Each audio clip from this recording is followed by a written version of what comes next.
ચાલો મિત્રો, પરીક્ષામાં ગુજરાતી વ્યાકરણનો એક એવો ટોપિક છે જે દેખાવમાં સરળ લાગે પણ માર્ક્સ કપાવી શકે છે. એ છે સર્વનામ. પણ ચિંતા ન કરો, આજની આ સમજૂતી પછી સર્વનામ ઓળખવું તમારા માટે રમતવાત બની જશે. આપણે બધું જ કવર કરીશું એકદમ સરળ રીતે. તો ચાલો શરૂ કરીએ. સૌથી પહેલા સ્ક્રીન પર આપેલા આ વાક્ય પર એક નજર નાખો. રાજા કહે છે કે રાજા યુદ્ધ કરશે અને પ્રધાને રાજાને સાથ આપવો પડશે. સાંભળવામાં થોડું અજીબ લાગે છે ને? એક જ શબ્દ રાજા વારંવાર આવે છે. તો મારો સવાલ એ છે કે આ વાક્ય આપણને આટલું કઢંગું કેમ લાગે છે? કારણ એકદમ સિમ્પલ છે. એક જ નામનું પુનરાવર્તન. સારી અને અસરકારક ભાષામાં આપણે આવું પુનરાવર્તન ટાળીએ છીએ. તો આનો ઉપાય શું? અને આ સમસ્યાનો ઉકેલ છે આપણો આજનો હીરો, સર્વનામ. વ્યાકરણનો નિયમ કહે છે કે નામના બદલે જે શબ્દ વપરાય એને સર્વનામ કહેવાય. તો પહેલા વાક્યને આપણે સુધારીને કહી શકીએ. રાજા કહે છે કે તે યુદ્ધ કરશે અને પ્રધાને તેને સાથ આપવો પડશે. જુઓ, કેટલું સરળ અને સ્પષ્ટ થઈ ગયું. ચાલો હવે સર્વનામના પ્રકારોની દુનિયામાં ડૂબકી મારીએ. સૌથી પહેલો અને સૌથી મહત્વનો પ્રકાર છે પુરુષવાચક સર્વનામ. આમાં 3 પુરુષ હોય છે. પહેલો પુરુષ એટલે જે બોલી રહ્યો છે, બીજો પુરુષ એટલે જે સાંભળી રહ્યો છે, અને ત્રીજો પુરુષ એટલે જેના વિશે વાત થઈ રહી છે. સિમ્પલ. આ ટેબલ જુઓ એટલે બધું ક્લિયર થઈ જશે. બોલનાર એટલે કે પહેલો પુરુષ પોતાના માટે હું કે અમે વાપરે.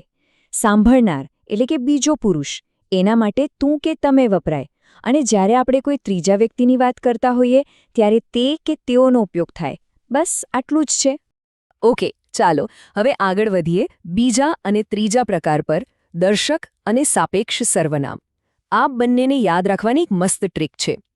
દર્શક સર્વનામ એટલે કોઈ વસ્તુ તરફ ઇશારો કરવો, અને સાપેક્ષ સર્વનામ હંમેશા જોડકામાં વપરાય છે. ચાલો જોઈએ કેવી રીતે. દર્શક સર્વનામ. આની શોર્ટ ટ્રીક છે જાણે તમે આંગળી ચીંધીને કંઈક બતાવી રહ્યા છો. નજીકની વસ્તુ હોય તો આપણે કહીશું આ મારી ચોપડી છે, અને દૂરની વસ્તુ હોય તો કહીશું પેલું પક્ષી જુઓ. બસ આટલું જ સરળ છે. અને હવે સાપેક્ષ સર્વનામ. આની શોર્ટ ટ્રીક તો એનાથી પણ સહેલી છે. બસ એક જ નિયમ યાદ રાખવાનો. આ સર્વનામ હંમેશા જોડીમાં આવે છે. જેમ કે જે તે, જેવું તેવું, જ્યારે ત્યારે. પરીક્ષામાં આવું જોડકું દેખાય એટલે આંખ બંધ કરીને ટીક કરી દેવાનું કે આ સાપેક્ષ સર્વનામ છે.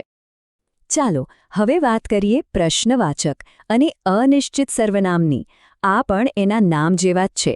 જ્યારે કોઈ સવાલ પૂછવો હોય ત્યારે પ્રશ્નવાચક સર્વનામ, અને જ્યારે કોના વિશે વાત થાય છે એ ચોક્કસ ખબર ન હોય ત્યારે અનિશ્ચિત સર્વનામ. પ્રશ્નવાચક સર્વનામમાં એક નાનકડો પણ બહુ જ ઇમ્પોર્ટન્ટ નિયમ છે. સજીવ એટલે કે વ્યક્તિ માટે હંમેશા કોણ વપરાય, જેમ કે ત્યાં કોણ છે, અને નિર્જીવ વસ્તુ માટે હંમેશા શું વપરાય, જેમ કે તમારા હાથમાં શું છે. આ ભૂલ ક્યારેય ન કરતા. હવે અનિશ્ચિત સર્વનામ. જ્યારે આપણને પાકી ખબર ન હોય ત્યારે આનો ઉપયોગ થાય. જેમ કે દરવાજે કોઈ ઊભું છે, કોણ છે એ ખબર નથી. મને કંઈક જોઈએ છે, શું જોઈએ છે એ નક્કી નથી. એટલે કોઈ, કંઈક, બધા, અમુક જેવા શબ્દો આ કેટેગરીમાં આવે. અને હવે છઠ્ઠો પ્રકાર, જેનું નામ જ બધું કહી દે છે, સ્વવાચક સર્વનામ. સ્વ એટલે પોતે.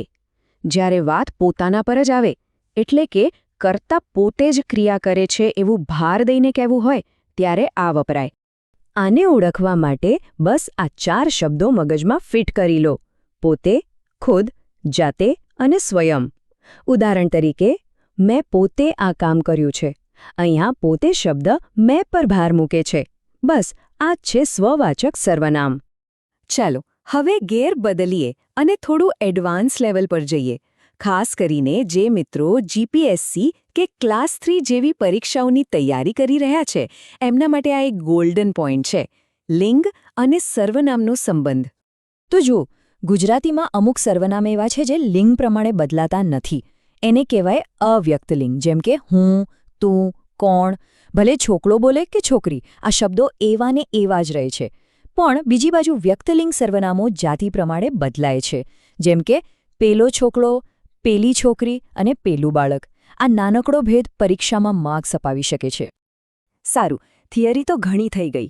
હવે વારો છે પ્રેક્ટિકલનો. તૈયાર છો? ચલો, એક નાનકડા ટેસ્ટથી જોઈએ કે આપણને કેટલું યાદ રહ્યું. પહેલો સવાલ સ્ક્રીન પર છે. કોઈ પૂછશે તો શું કહીશું? જરા ધ્યાનથી વાંચો. આ એક જ વાક્યમાં બે અલગ અલગ સર્વનામ છુપાયેલા છે. વિચારો તો.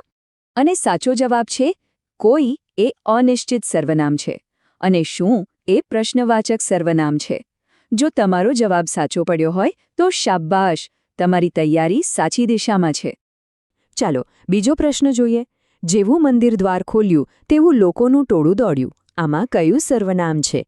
યાદ કરો, આપણે પેલી જોડીવાળી શોર્ટ ટ્રીકની વાત કરી હતી. એકદમ સાચું.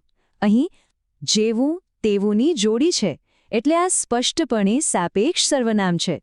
જોયું, ટ્રીક હંમેશા કામ લાગે છે. તો મને આશા છે કે આ સરળ સમજૂતી અને શોર્ટ ટ્રિક્સથી સર્વનામનો આખો કોન્સેપ્ટ તમારા મગજમાં એકદમ ક્લિયર થઈ ગયો હશે. યાદ રાખજો, જ્ઞાન વહેંચવાથી વધે છે. તો તમારા જે મિત્રો પરીક્ષાની તૈયારી કરી રહ્યા છે એમની સાથે આને શેર જરૂર કરજો.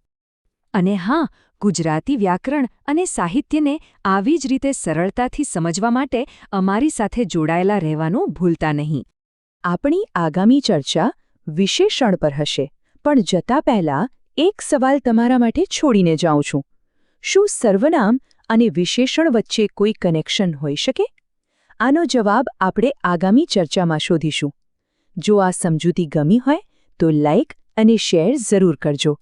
મળીએ આગલી વાર. આભાર.